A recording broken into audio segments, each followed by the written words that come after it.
Hello, and thanks to everybody for joining. Some technical difficulties there, but they are well out the way.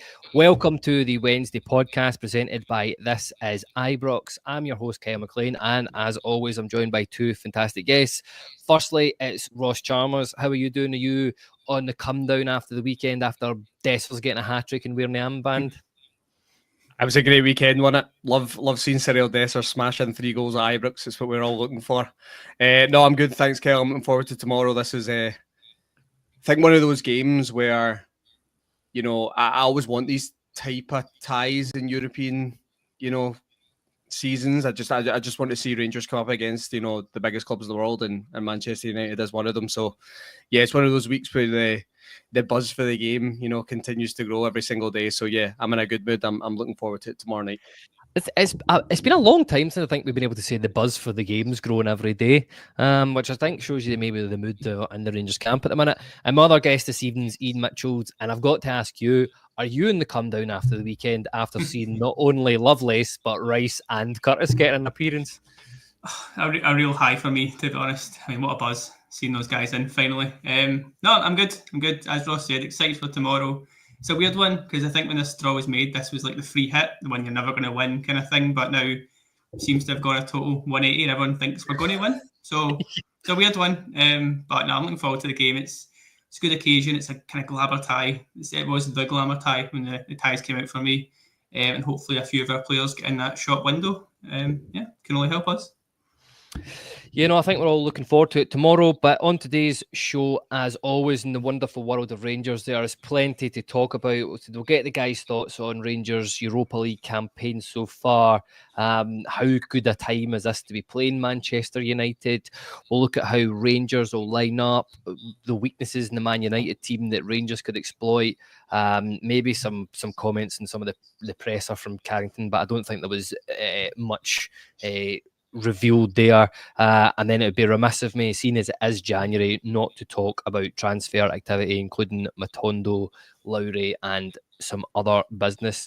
I'll begin yourself, Ross. Rangers are 8th in the Europa League table on 11 points. They scored 13 goals, which I was a bit surprised about. I think there's only 4 other teams that have scored more goals than us in the Europa League, which fair play. Conceded 7 goals. Apart from the Lyon game, I think Rangers have had equipped themselves fairly well in Europe. What's your thoughts on it? Oh, you're on mute, Ross. No idea what happened there. Apologies. Yeah, I have to agree, Kyle. I think excluding the Champions League campaign that we had, the Rangers' recent European record's been very good. And a lot of games that you went into, like I said at the beginning, you're not really expecting much, and the team had delivered. So the record is good. It's very similar to Manchester United's, actually. And obviously they sit right next to each other on the table. So, yeah, it's an exciting one because when you look at it that way, both teams have a lot to play for here. There's the automatic spots at the top 8 that both teams have been pushing for. And I don't think Rangers should really have anything to fear going into this game. You're obviously coming up against a side with a lot of money involved. They're clearly not hitting the levels that they should be this season. They've changed their manager. Ruben Amorim's coming in, and I think he's been very vocal about a lot of the problems, but there's no doubt they still are littered with talent, and there's always the chance that they could just show up for maybe even 20 minutes and kill this game. So I think Rangers have to be wary of that tomorrow, but overall, yeah, I think the record's been really, really good. There is always that buzz, I think, about watching Rangers in Europe recently because the domestic stuff hasn't been as good as it should be, let's be honest. But there's always that chance that Rangers could show up and do something you don't expect. And I think that Nice game away was the big one for us, where you weren't really expecting a lot from the team that night. And that was obviously Eagleman's night, and he came out and he showed how good he was. So I'm hoping for another Nice-level performance tomorrow. And let's see where we can go from there. But yeah, great record so far. I really want to see if we can get that top 8. That would be great for us. If you can miss that playoff round, like, you never know. I think that season we went to the Europa League final, I think we were all a wee bit surprised at how good that run ended up being. Yeah. If you get into the automatic spots, you're not very far away, right, from going on some sort of run like that again. So it'd be great if we can go there tomorrow, get a result, and strengthen that record. Yeah, I think that's a fair comment on it. And Ian, I'll ask a very similar question of yourself. How have you rated Rangers so far this year in Europe, and have they surpassed your expectations a bit, given how they've done in previous seasons? I'd probably say so, yeah, because when this draw was made, I had some concerns. I think everyone was talking about trying to get to 9 points and kind of hoping that'd be enough to get through, and we're sitting on 11 with 2 to go, so got me buzzing with that. To be honest, Europe's been a kind of welcome change from the domestic game all season. Like it's been games you look forward to, it's been matches you've enjoyed watching, which has not been the case an awful lot in Scotland, obviously. But no, as Ross said, since that Nice game, I think that really kind of opened people's eyes, not just for us, but I think across Europe, that it's a big result for Rangers, that kind of thing. And then obviously the draw with Spurs, when I think we had a depleted squad and could have easily lost that game, or at least, like, as Ross said, Spurs could have blew us away on paper at least, but we showed that we're more than capable of matching them. And again, I think same idea tomorrow. I don't really go into much fear. They could obviously turn up and batter us. You know, Man United have recently put Arsenal out the cup. They beat Man City at the Etihad, but it's the home form that's been horrendous, as we all know. We've seen them get beat off Brighton. They were lucky with Southampton. Amarin said it himself, they're not good at home. It's just his comments. I don't know if they'll work one way or the other kind of thing. Is it going to be his players rally up and kind of show that they're not the worst Man United team ever, or is confidence just on the floor? It's absolute cliche here, but the first goal tomorrow night is so huge, because if we get it, that crowd will turn, the players will shrink, and we could beat Man United at Old Trafford, which is a crazy sentence, but it's what Rangers do in Europe, isn't it? Thursday nights seem to bring out this weird side of Rangers, which is great to see. Tav talked about his press conference today. We've always showed up. We've never had, I don't know how to put it, but we've always kind of punched above our weight. But at this point, you're kind of used to it, because it's been years upon years. So the more that continues, the better. I think this is so good for us, because the last game, obviously USG at home, it's not a walkover, it's not a guaranteed win, but I think we'd all expect to win that game. And even if we did lose the next two, I'm still pretty confident we'd make this playoff round. So we've got to go in that with no fear and kind of pressure off, which could be a perfect storm kind of thing. Yeah, tomorrow's going to be a very, very exciting game against Manchester United. It's game day 7 away at Old Trafford. I think they're currently 8. They 7th, are they one place ahead of us in above, that league table, one above. I was looking at their record as well. They've not actually lost a game in Europe, but they did have a very, very favourable draw in the Premier League. I think they've had 2 wins in their last 10. They've lost 7 out of their last 12 games in all competitions. And their manager at the weekend, I'm sure we've all seen the very, very famous quotes, but it says, "We are maybe the worst team in the history of Manchester United." Ross, are Rangers ever possibly going to get a better opportunity to go down to Old Trafford and take something than tomorrow, given, as Ian sort of said there, the mood of the Manchester United camp? No, I think you would have to be honest and say it probably is Rangers' best opportunity to get a result at Old Trafford. I'm thinking the last time we played there, was it a 0-0 draw they got? I think it was one of Walter Smith's famous shots. Yeah. So, and think of the Manchester United team at that time, right? Unbelievable side. So, yeah, I would have to be honest and say, yeah, is Rangers' best chance to get a result. That doesn't mean it's an absolute guarantee. But yeah, it's certainly looking at the two sides. I think there are a lot of similarities between the two clubs at the moment, unfortunately. But I do think that Rangers have to look at this tie tomorrow and think that, like Ian spoke about there, if you can grab the first goal in this tie, that, you know, I think a lot of these Manchester United players will shrink. And do they have the mentality to try and reach the levels in the Europa League? Because I would imagine a lot of these players for Manchester United signed for that club to play in the Champions League, right? There's a lot of players that really aren't at that level in the Premier League. A lot of players are not interested in Europa League. It's not the reason why they join clubs in that league. They want to play in the Champions League. So do they have everything that they've got to come back and, you know, claw back a deficit if they go behind tomorrow? I'm not sure. As for those comments from Ruben Amorim, bit strange, right? That just comes across to me as a manager that is really frustrated and probably believed that he would have had a bigger impact than he's had so far, and it's not really materialised. And I think we can all see with Manchester United over the last, 5-6 years, it doesn't really matter who the manager is. The the club don't perform at the level. So clearly there's structural problems. We have similar ourselves at Rangers. So yeah, I think you have to be honest and say it is one of the best chances we're going to have to go to Old Trafford and get a positive result. Like even a draw, I think tomorrow you would have to come away from it and go, that's a great result for us to be able to go down there and compete at that level. As a Premier League team, like I spoke about before, you go through the side, the money that they have splashed on the players on this side, it's remarkable, right? I think they are the top spenders in the Premier League. I think they're even above Manchester City in the last 10 years. So look, this is what you're up against. And again, it probably shows you that money doesn't guarantee you results. It certainly helps, but it doesn't guarantee it. So yeah, I think Rangers got a great chance tomorrow. I think the game suits us as well. I think we've seen in European ties, clubs will open up in Europe and they'll try and play. And Manchester United are going to have to do that tomorrow. They're going to have to take the initiative in the game. They're going to have to press high. They're going to have to throw bodies forward. And let's be honest, their support and the media down south will expect a comfortable win tomorrow, regardless of the way that Manchester United are playing, the way Rangers are playing. They will expect a Scottish team coming to Old Trafford to get turned over, right? So I think that can play into our hands a little bit. I think you've seen in European games where the game opens up, we look very good in transition. It's the type of game that probably Clement wants. And I think we've got the players to hurt them. Václav Černy's the one I keep thinking about for this game, because on that left-hand side, they've been playing Diogo Dalot a lot, and he's a right back, and he's a right full-back, right? So I just think there's going to be a lot of space on that side. If we can counter-attack effectively, I think there's going to be chances tomorrow. We'll come on to individuals as well. But in terms of Eagleman, I think we can all say that Hamza Eagleman isn't going to be around here very long, right? He's not going to be at Rangers for a long time. This is the stage for him tomorrow. Everyone's going to be watching this game. It's Manchester United. There's going to be a lot more eyes in this game.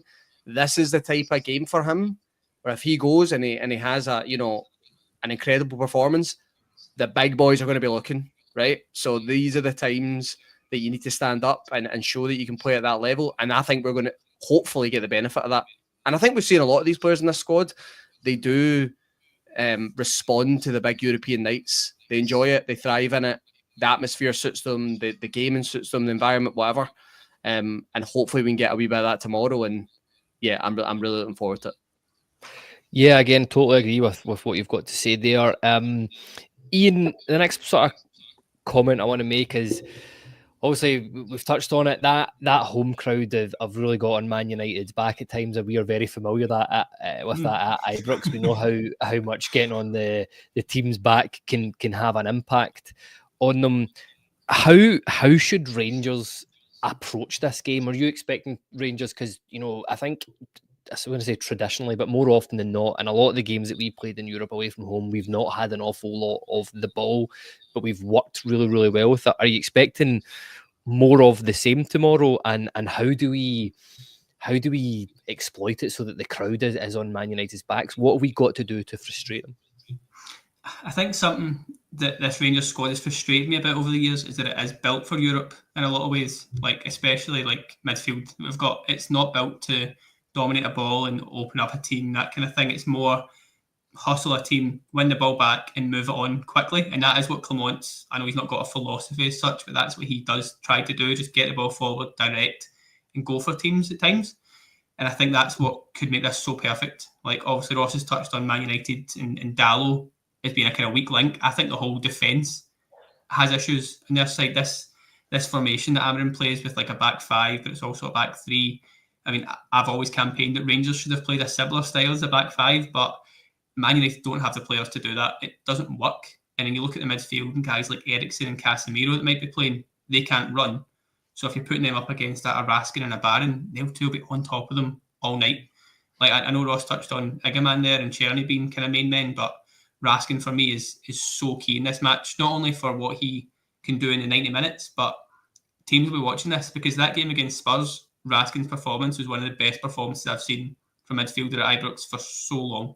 If he does a game like that again tomorrow night, he'll have plenty of suitors watching him, plenty of people that think, well, if he can do that against Spurs and Man United, he can fit in here, no bother. And it's quite sad that we're talking about players and like try to sell them kind of thing. But if we get big money for a couple of guys, reinvest that in the squad, that's the key here. That's the main aim for a lot of this. So I think there's a massive opportunity, like for individual players to get moves. There's a massive chance for us to get a win and steal all those headlines. But again, do need to caveat that with Man United. That their guys earn 200-300 grand a week for a reason. They are top quality footballers, but we haven't seen that from them at all this season. So yeah, I don't see any kind of special plan we need to set up. Just classic Rangers in Europe.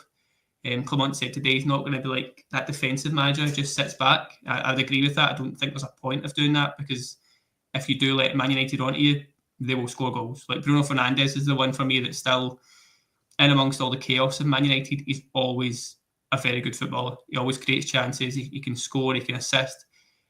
I think we need to rely on the fact that they will maybe score a goal or two, but we can certainly score 2 or 3 going the other way. So yeah, it should be an exciting game. I don't see it being that 0-0 that we had all those years ago.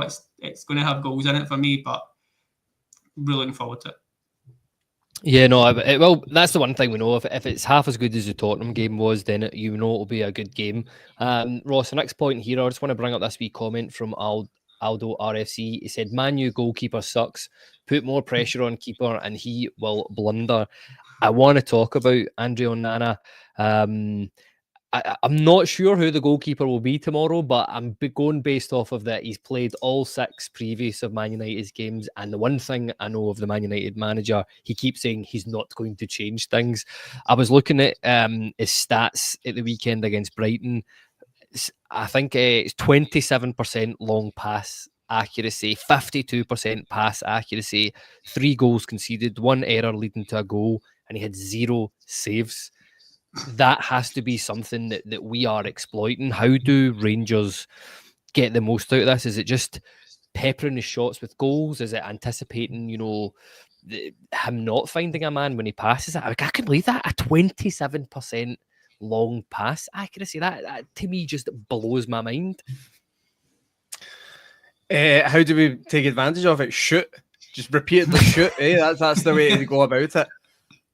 Yeah, Andre Onana is an interesting one, because I think they brought him in originally because of that distribution. He had a really good season at Inter Milan, I think, when they went to the Champions League final, and Manchester United decided to bring him in the next year, and I think it was for the way he is with the ball at his feet. The problem you've got is, doesn't matter how good you are as a goalkeeper with the ball at your feet, if you're not playing in a side that's built to play from the back, it doesn't really matter. So again, that comes down to recruitment, and we've seen a lot of that in the past, right, where we've signed players that, okay, you look at them and go, they're a good player, but where do they fit into your team, right? And that's what it's all about. You've got to build a squad, you've got to build a team, and everything needs to fit. It's not necessarily just about going and signing good players, and I think maybe Onana falls into that.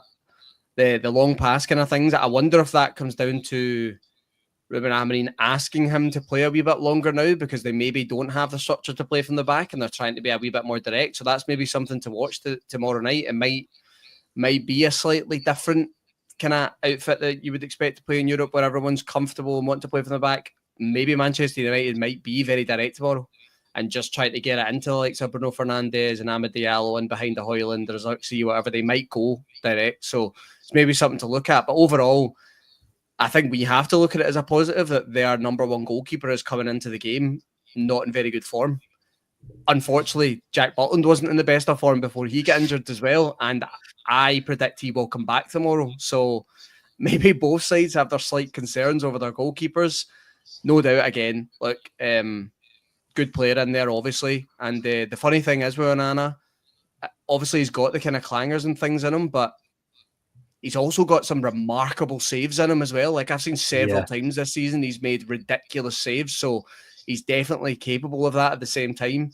But overall, if you ask me the perfect scenario going into this game, of course I would want their goalkeeper to be in shaky ground that looks like that. So yeah, I think when Rangers get their opportunities tomorrow, then take a strike at goal and let's see what happens. I'm hoping we can create enough chances tomorrow that we can take a few. Like Ian spoke about earlier, that first goal is really important. I just keep coming back to Eagleman in my mind. I think the form he is in at the moment, I think if he gets a chance tomorrow, he will take it. And I can't ever remember being in a place like that with a striker for such a long time at Rangers. Like, even for Alfredo Morelos, you didn't feel that way about Alfredo Morelos. You knew he would contribute massively in Europe. But if he got that chance with the goalkeeper, a 1-on-1 or whatever, there was never that confidence he was going to bury it every single time. Eagleman's the one for me. If I see him going up against Onana 1v1, I think he'll bury it. So yeah, like you said, I think it's just about tomorrow, create as many opportunities as possible, and if they get the chance to take a strike, take a strike. You know, that's what it's all about. It's been a long time since I've seen you this confident, Ross. I'm enjoying this. We'll see tomorrow. I know, man. I'm looking forward to seeing 5 minutes before kickoff tomorrow. Let's start talking about the Rangers team and who we think is going to line up tomorrow. Maybe a few questions over it here. Maybe some news from the press conference, Iain, that came out when Clement said that Jack Butland would be back from fitness. He's been training with the team. I think we saw a wee glimpse of that in the training videos today. It was good to see him in there amongst Liam Kelly and Munn as well. But do you agree with Ross? Do you think that Jack Butland will go straight into that squad? Is it a good idea to just put a goalkeeper in from the cold in such a big game like this? It's maybe not the ideal scenario, but on the flip side, he has played for Man United before, so that's a wee extra bonus that he has. He knows what his pitch is like, the stadium's like, atmosphere's like, kind of thing, and he is our number one. I don't think there's a doubt. I think it's the most obvious starting 11 we could possibly have predicted, and you can't say that with Clement a lot because he does like a wee wild card or two in there. But no, the team for me is very obvious, and Butland's definitely in there. I wouldn't really be like overly concerned if it had to be Kelly, but Butland's still the supreme goalkeeper we've got. I know he's got a couple of bits of bad form dotted about in there. I totally get that, but even the stature thing, coming for crosses, just kind of calming things down, experience, it's a no-brainer for me. No, that's fair enough. Right, the next question I'll go and ask you was, I noticed that Nico Raskin had just not long given a wee interview with the club, and that's gone out there. Nico Raskin said, it's amazing to be here. We come here to get something out of the game. Iain, how important a player is he going to be for Rangers tomorrow, especially with Bruno Fernandes in the midfield? I'm not sure is it Kobe Mainoo might start, or I have a feeling that what's the Brazilian guy's name's just gone out of my head. Casemiro might start tomorrow. How are you looking forward to seeing him lining up against these players? Because every game Raskin's played in Europe, I think he's been excellent. Yeah, he seems to get better and better every time. I sort of touched on it before. I think he's the key for us, to be honest. He's that driving force. It's always his passing that's a little bit limited in terms of like his full all-round game, but I don't think that's a big issue tomorrow. I think it is all about how he can close them down, break up play, win the ball back, just be the kind of like pit bull in there kind of thing.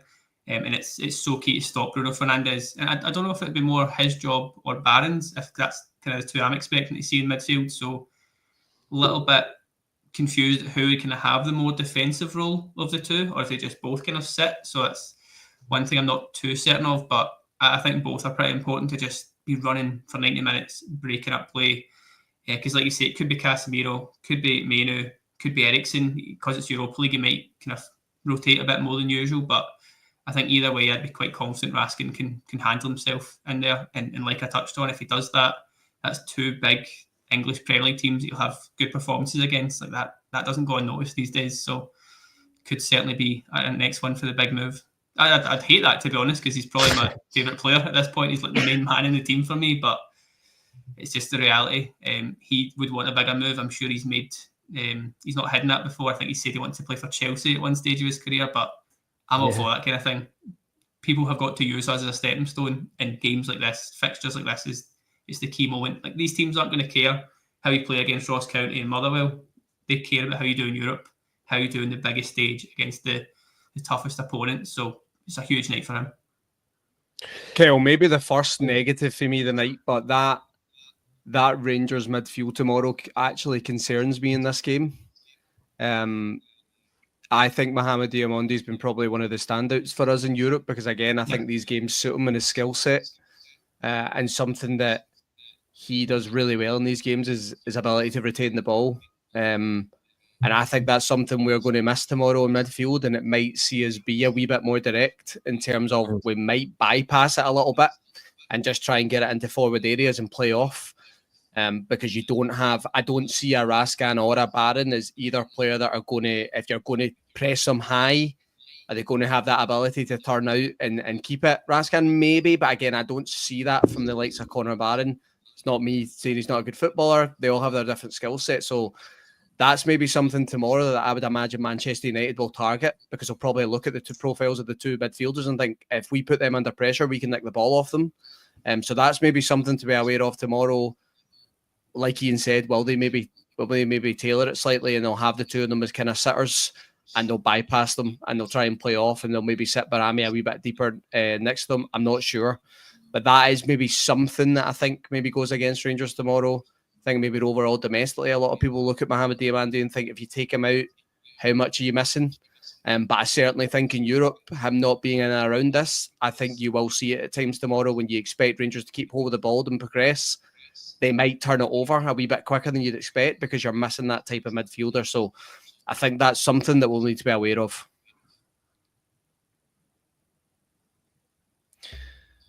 I don't know. Kel, it's your turn to mute yourself. Yeah, I'm muting now. What Professional, guys, honestly, what is going on tonight, man? Technical difficulties at the start, people not being able to speak. Listen, hopefully Rangers don't turn up. It's like the this nerves, isn't tomorrow. it? It's the nerves. That's it. That's all I'm saying. It is. I know. Well, we were having a wee blather about this earlier on, and I think I said to you even then, I was going to chuck this in at you, Ross. That's Diamandé been at the club for a year. Do you think Rangers have got value for money out there? 4.2 million it is. What have they spent on them? You've had plenty of time to think about it now. I think it's too early to say they've not got value for money. I think if you're ruling them out after a year, I don't know if we're ever going to really properly develop players if that's the case. You know what I mean? You're going to have to buy into these players for a good 2 or 3 years, I think, to really see the benefit. I think it's fair to say at times we've all expected a little bit more from Mohamed Diamandé, especially domestic games. But I do think at Europe he showed his level, and I think he's shown how good a footballer he is. So he is not the only player in that squad that struggles to transfer that type of form to domestic games. And that's maybe something, again, that comes back to the recruitment, right? You're going to have players that are maybe more suited to Scottish football. You're going to have more players that are suited for Europe, but how do you integrate them and get the best of both? And that's maybe something we've struggled with over the last, 2 or 3 years again. But I think it would be too early to rule Mohamed Diamandé out. I think the three that most excite me in this Rangers squad are Hamza Igaman. I think it's the same for everyone. It's Jefte, and it's Mohamed Diamandé. I think they're the three players that you can develop and potentially sell on for big fees. There's definitely more quality in amongst the squad, absolutely. But they're the kind of three, I think, that the club will look at and think, this is the type of talent we want to recruit, develop, make better, sell for a profit. So I think it's a little too early to go for Mohamed Diamandé. I've been a critic of him. I spoke in the podcast a couple of weeks ago and said, after that Dundee game away, that those are the type of games I expect to see a little bit more from him, and we're not really seeing it. But I do look at the European games and think these are the type of games, that's when I want him on the park. Like, I want Mohamed Diamandé on the park and away tie in Europe, and he's not going to be there. So, yeah, your question, little bit too early for me. But look, it's always, as a Rangers player, you're judged from the moment you sign. So everyone's allowed their opinion on that. I just think it's a wee bit too early for me to rule that one out. To be fair, on the whole value side of it, I think if we sold him today, we wouldn't lose money. So it's not like a concern really at this point, because if we sold him, I think we could comfortably get 4 or 5 million for him. So I don't see him being sold anytime soon, obviously, but it's not as if he's depreciating in value just now. He just needs that breakout few games, maybe a full season, to then double and triple his value. So I don't think it's anything too concerning, albeit I'd love to see him get 10 goals, 10 assists kind of thing a season, but he might get there. No, I'm with you, Ian. I think, if in a couple of years, if Diamandé goes for like 10, 15 million quid, say, then we'll go, we got value for money out of him. Yep. We got a good 2 seasons out of him, then he was sold on. If we don't, but you know what will happen? He'll run out his contract and I'll end up moving to somewhere in the Championship for nothing. And he'll do his ACL first as well. That's just the way it goes, done it. Honestly, this is supposed to be a positive pod. We're going to positive, I know, it's just a joke. It's just a joke. Yeah. That was just meant to be a wee throwaway question as well. Right, Ian, last question for you here in terms of how the Rangers line up for tomorrow, and it's on that left side. I know Yilmaz started against Tottenham Hotspur.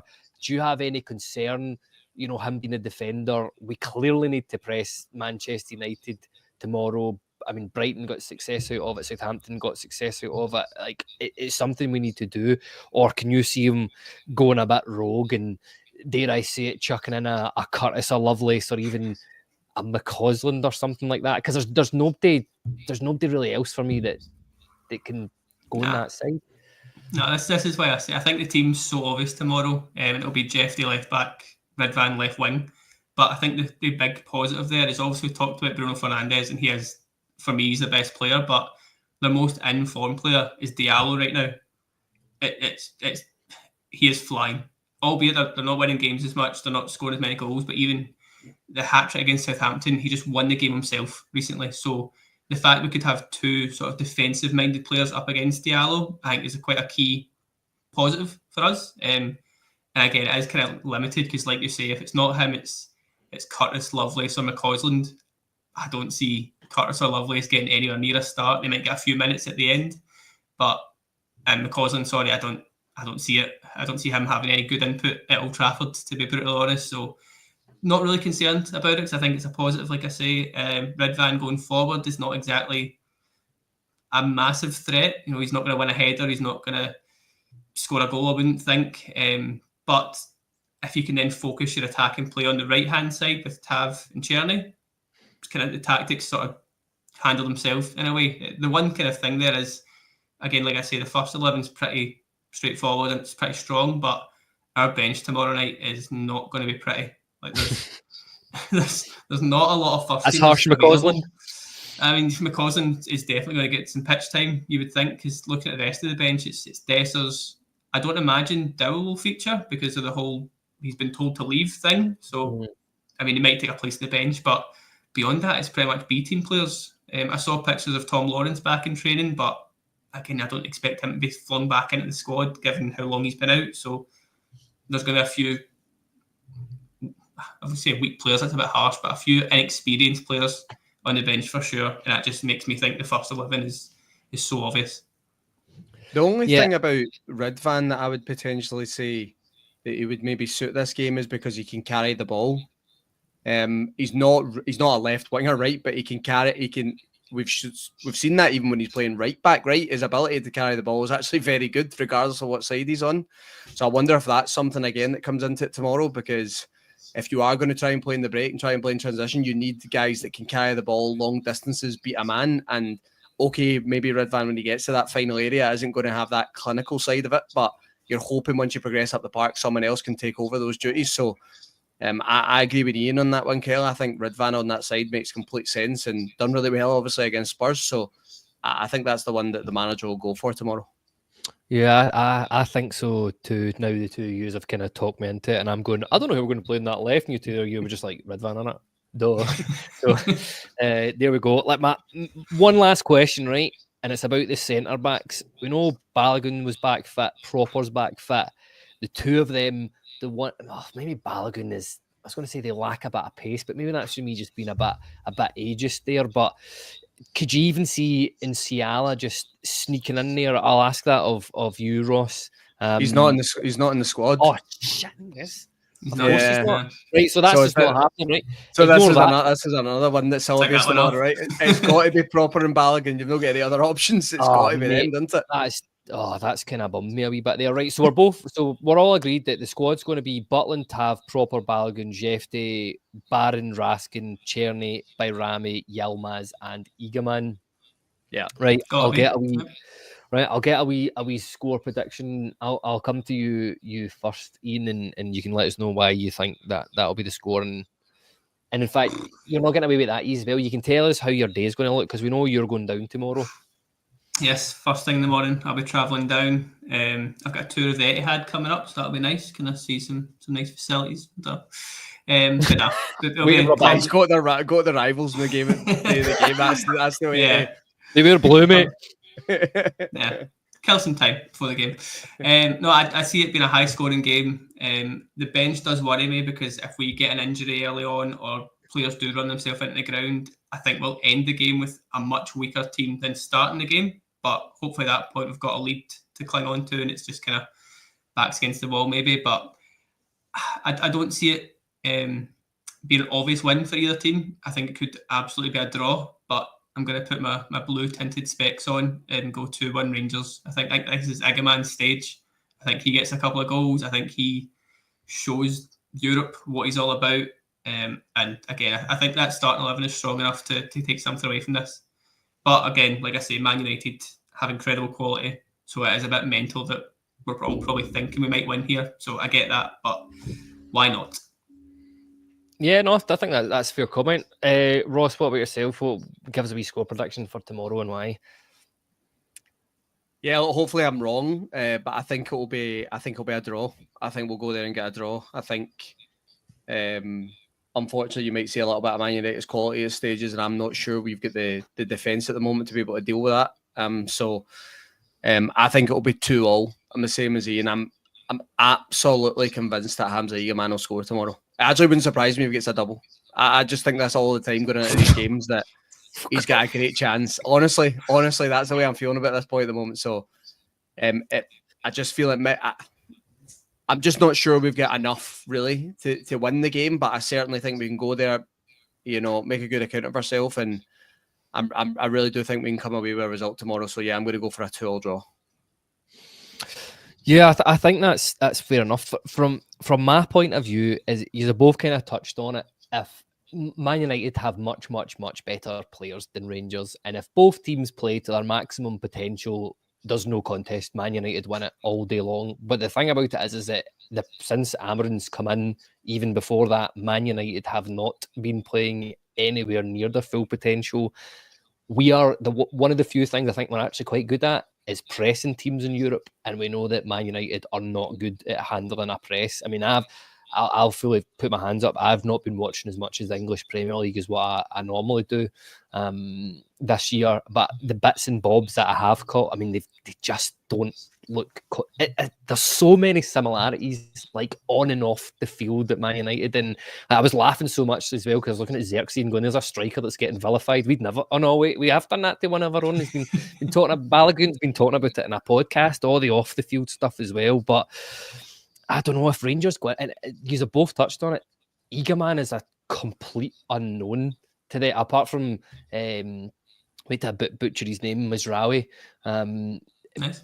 He's aware of him, but it is exciting to have somebody who we think has quality. I'm going to go for 2-2, and I agree with you guys. I think Igaman will score tomorrow, and it's going to be somebody totally random, like Balogun or Jefte getting his first goal or something like that. But as you said, if we can keep the head for long enough, hopefully we do get something, and hopefully we go and progress into that next wee stage of automatic qualification for the last 16. Right, before we go, I just want to say there's a couple of transfer things because it is January, so let's talk about it. I'll give you a question each. Firstly, I'll start off with yourself, Ian. It was confirmed yesterday that Alex Lowry joined Wycombe Wanderers on a permanent deal for an undisclosed fee. The club website says Lowry, who came through Rangers Academy, played 14 times for the Rangers first team and scored twice. Everyone at Rangers wishes Alex all the best with his move. It's sad to see a guy like this go, but I think if you've got not your blue tinted specs on, your football hat on, you're probably saying, yeah, he's not been getting any game time. He needs to go. Yeah, I think as much for his career as much as anything else, to be honest, because he's not had the chances here. He's not going to get the chances under Clement, and it's a shame really, because we all see certain goals for the B team or certain moments he's had over the years and think, okay, that's your moment. This is your time. Please keep going. Please do something, because he's such an exciting player for the goals he can score, the skill he's got, the chances he can create, kind of thing. It's something that this Rangers team has lacked plenty of times over the last few years, but it's not a coincidence that plenty of managers at this point, you're talking 4 or 5 different managers, just didn't fancy him. There's a lot of stuff maybe off the pitch going on. There's maybe the mentality side of it's not been there, but there's no doubt his technical ability. And I genuinely hope he goes down there and smashes it and has a very solid career. We've maybe been quite smart here selling him at this time, maybe putting a little like sell-on fee or some kind of percent of the next sale. You never know how good he could do down there. So could be a bit of a masterstroke in years to come, but just purely for the boy, I hope he does well, because we all know he's got the talent. We all know he's got bags of ability. and maybe just needs kind of something fresh to go for. So it's a shame from our point of view, but it makes total sense. There was no point sitting here for another 6 months doing nothing. And to be fair, I know he's on a decent wage, nothing sort of high end of the squad, but it is money we're saving, so got to always take that into account as well. Yeah, no, I think that's a fair comment. It's just, it is a shame. He's a player that I would really, really love to have come into the Rangers squad and kicked on. You could see it at times, and there was glimpses of him just being able to do things perhaps that other people couldn't do, but just the application wasn't there. And, you know, when it comes to players like that, when they reach that, start getting that 21, 22, and they're not really featuring much in the first team, it's not cut your losses, but just for the sake of their own careers, it is better to go. And I think for what it's worth, I think Wickham will be a really good club. They've got a really good striker, and I'm sure he'll get quite a good few assists from there. Ross, next question for yourself here. I believe it was the journalist Darren Whitcoop who kind of broke the story. He said that Coventry are closing in on the loan signing of Glasgow Rangers winger Ravi Matondo. Fellow championship sides, and you can listen to this one, Ian, Sunderland and Sheffield Wednesday were also keen on the Welshman. Again, this is another move that's just maybe best for all involved, and we were all waiting for it if it was an option or an obligation, but it turns out it's just an option to buy, so we hope he does well when he's down there. Yeah, look, I'm really happy with this move because it's just not worked out for Ravi Matondo at all at Rangers. He's just not been able to keep himself fit long enough to actually have a really decent run in the side. You can maybe argue that, again, goes back to our recruitment. He had a fantastic season playing in Belgium, playing on that left-hand side at Cercle Bruges. We bring him in and we play him on the right-hand side.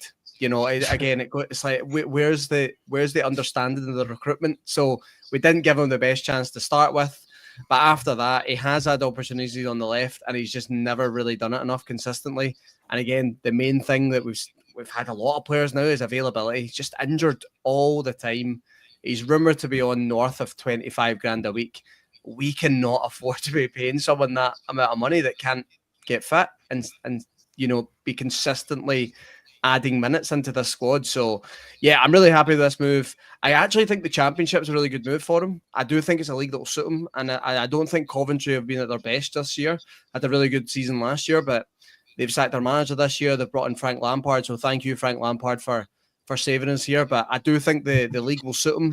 There'll be a lot of space for him to utilise his pace, and I think at times we did see that pace, but you don't get a real opportunity to use it here. So yeah, I think it's a good move. If he can have a good run down there, he won't necessarily go to Coventry with the option to buy, but puts himself in the shop window for 6 months. And I would hope that Ravi Matondo doesn't want to just come back to Rangers and just sit and fester on that contract. I would imagine he's got a lot to give in his career. Go and prove your ability down there, and hopefully you can get an even better move come the end of the season. So yeah, I think, like you said, Kyle, it's one that suits all parties. There's a few more in the squad that I think Rangers need to prioritise, but they've started this now. Ravi Matondo's the first one to go. Hopefully we see a few more this transfer window. But yeah, that's a big tick in the box for me. I think he's one that had to be moved on, and I'm glad we've done it. No, I think that's fair. And I've one last question before we wrap it up. But you've said thank you, Frank Lampard. Somewhere in a parallel universe, you've said that before when they came in and was our manager and saved us from. I don't think those would have been the words if he came in as our manager, Kyle. I don't know if thank you would have been the words. Let's put it that way. I think that's fair. And look, last question. I'll ask you first, Ian, then I'll come to you, Ross. There's 9 days left of the transfer window. Do you think Rangers need to strengthen anywhere, especially after we just had a chat about that midfield and how rubbish the bench is going to be? Or is that just, are we just going to have to accept it because of the current play of things in terms of the league? It's a funny one. I think every transfer window you go into, it's all about who leaves and who comes in and making sure that you end up better than you came in, kind of thing. So if you look at like Lowry leaving, it's not a big deal. Wasn't getting game time. Matondo leaving, never available. Not a big deal. Dowell, we expect and hope, leaves. Couldn't care less. He doesn't get a game, so who cares? The only thing for me then is if Dessers goes, which obviously there's a bit of rumours about, I think we then need to bring in a forward of some type. Maybe not a striker, maybe like a guy who can play on the wing or up front. but just a replacement in attack, because it's putting then a lot of pressure on Igaman and Danilo to stay fit, who is currently injured again. So I think it more depends now who goes out, but again, it's a bit of a painful one, but the season is kind of gone domestically in a lot of ways. So I would be quite keen to keep a few spaces in the squad for your Curtis, Lovelace, Rice, to get some proper minutes and to actually feature in games that matter and moments that matter, to then see if they're good enough long term. So obviously I brought in the centre back Fernandes. I said on the pod the other night, I hope that doesn't push Inciala out the way, because I think he has shown a lot of promise. He's shown what we want to see in a 20, 21-year-old. So keep that train running. Again, like I say, give Curtis some game time. But if Dessers goes, and to be fair, I'd be quite keen on him to go, I would then just like some kind of attacking replacement there. I know you mentioned the midfield, but I don't think it's a priority just now. Obviously, there's rumours with Lyle Cameron coming in, and again, makes a lot of sense for me. I think it'd be a smart move, but I don't know if he gets a lot of game time just now. So maybe best just keeping him getting first team minutes at Dundee for another 6 months, then bring him in. So a few things we could do, but again, I think we know with the season the way it is, I'd be quite keen to turn to the youth for 6 months and then just save a bit of budget really and use that for the summer. Listen, if we were in a title race, Ian, I still think you'd be saying just play the youth anyway. So you've caught me, yes. Get Lovelace up front. And Ross, similar question to yourself. Is there any areas where you think Rangers need to strengthen, or is it? I mean, the perfect example would be Matondo going out. Surely Lovelace and Finlay Curtis is just going to slot right in there. Well, there's definitely a lot of areas I want Rangers to strengthen, but I'm not sure it's going to be in this January window, unfortunately. The left wing is an interesting one. I don't know if we got an update about Oscar Cortez today. Probably not, because I think he was just talking about the number of players that were out. So if Oscar Cortez is back in the next couple of weeks, and hopefully we can get a run of games under him, but there maybe isn't that major concern on that left-hand side, because Ridvan can play there. And then the likes of Lovelace and Finlay Curtis are there to get opportunities. And I think Ian touched on it really well there. We're not really going to have a better time than this to give these boys a chance. And I think you always need to make space within your first team squad for these type of players to get the opportunity. So, yeah, it's maybe changed my mindset slightly. I think you mentioned Clinton Inciala earlier. He, I think, has changed a lot of the Rangers support mindset on the centre-back. We've obviously signed Rafael Fernandes, and that made complete sense. And that signing, again, looks like, even though it's a loan, it looks to be a long-term signing, because they're talking about that he's not ready yet. So, again, I'm like, well, if you brought him in on loan, should he not be ready? But again, so that's lining up with me thinking they're going to bring him in, get a good look at him for 4 or 5 months, and then they'll probably trigger that option to buy as long as he's doing what's required. So, again, that's a long-term one, but I think Inciala's maybe made us all change our opinion on the whether we need another centre back to be coming in. Balogun's back now. Proper's managed to keep himself fit. I'm hoping Suter's in and around it by the end of this month into February, because I think that was a rumoured return for him as well. So we should be okay in that area. The centre midfield's the one I always look at and think we're a bit short. But again, if Bailey Rice has now been moved to the first team squad, maybe the argument is there to say that, okay, he's going to come in and he's going to be the fourth choice in that area behind Connor Barron.